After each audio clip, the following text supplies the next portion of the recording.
তারা উপস্থিত হয়েছেন। আমরা মানিকপুরবাসীর পক্ষ থেকে তাদেরকে ধন্যবাদ এবং অভিনন্দন জানাই। আমি সবাইকে অনুরোধ জানাবো, কারণ লেখাপড়ার মধ্যে একটা সীমিত আছে, সীমাবদ্ধতা আছে, কিন্তু খেলাই ধুলাই নাই। গানে, কবিতায়, কৌতুকে এটার কোনো সীমাবদ্ধ নাই। তো সুতরাং যে কোনো একটা জিনিস বেছে নিতে হবে।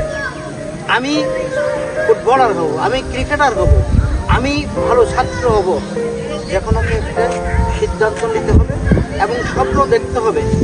আমরা তো আসলে এই যে 75 থেকে 92 পর্যন্ত ফুটবল খেলেছি। আমরা একবার ক্রিকেট খেলতে চাই, একবার ফুটবল খেলতে চাই, আরেকবার ওই কবিতা আবৃত্তি করতে চাই, অনেকটাই হবে না। আমি যদি যে কোনো একটা লাইনে থাকতাম তাহলে আমাকে ওই কাজটাতে আমি সফল হতে পারতাম। তা আমি সবাইকে অনুরোধ করব, খেলাধুলা অনুশীলনের কাজ, খেলাধুলা শিখতে গিয়ে, খেলাধুলা করতে গিয়ে স্বপ্ন থাকতে হবে আমি ভালো একজন ফুটবলার হব।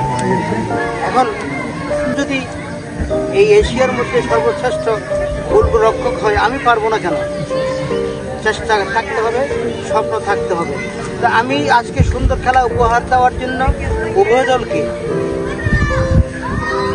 ধন্যবাদ জানাবো এবং অভিনন্দন জানাবো, এবং একটু দর্শনীয় একটা ক্রীড়া উপহার দেওয়ার জন্য আমি সবাইকে অনুরোধ করব। আজকে আমাদের এখানে উপস্থিত আছেন আমার ছোট ভাই ইউনিয়ন ছাত্রলীগের আহ্বায়ক রায়হান শরীফ বাবু, তো আমার ভাতিজা, আমার যে তারেক, তারপরে রুমনা, তারপর শাহাবুদ্দিন, আরও অনেকে এই ক্রীড়াকে ভালোবেসেই, যারা ক্রীড়াকে ভালোবাসে, যারা সংস্কৃতিকে ভালোবাসে, তারা কিন্তু ঘরে বসে থাকতে পারে না।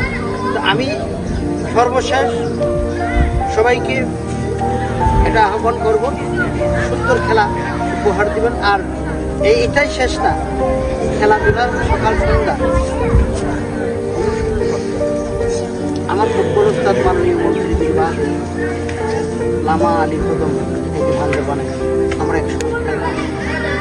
টুঙ্গি আজকে জেলা পরিষদের সদস্য খেলতো, নাসির খেলতো, তারপর আরো অনেকে খেলতো।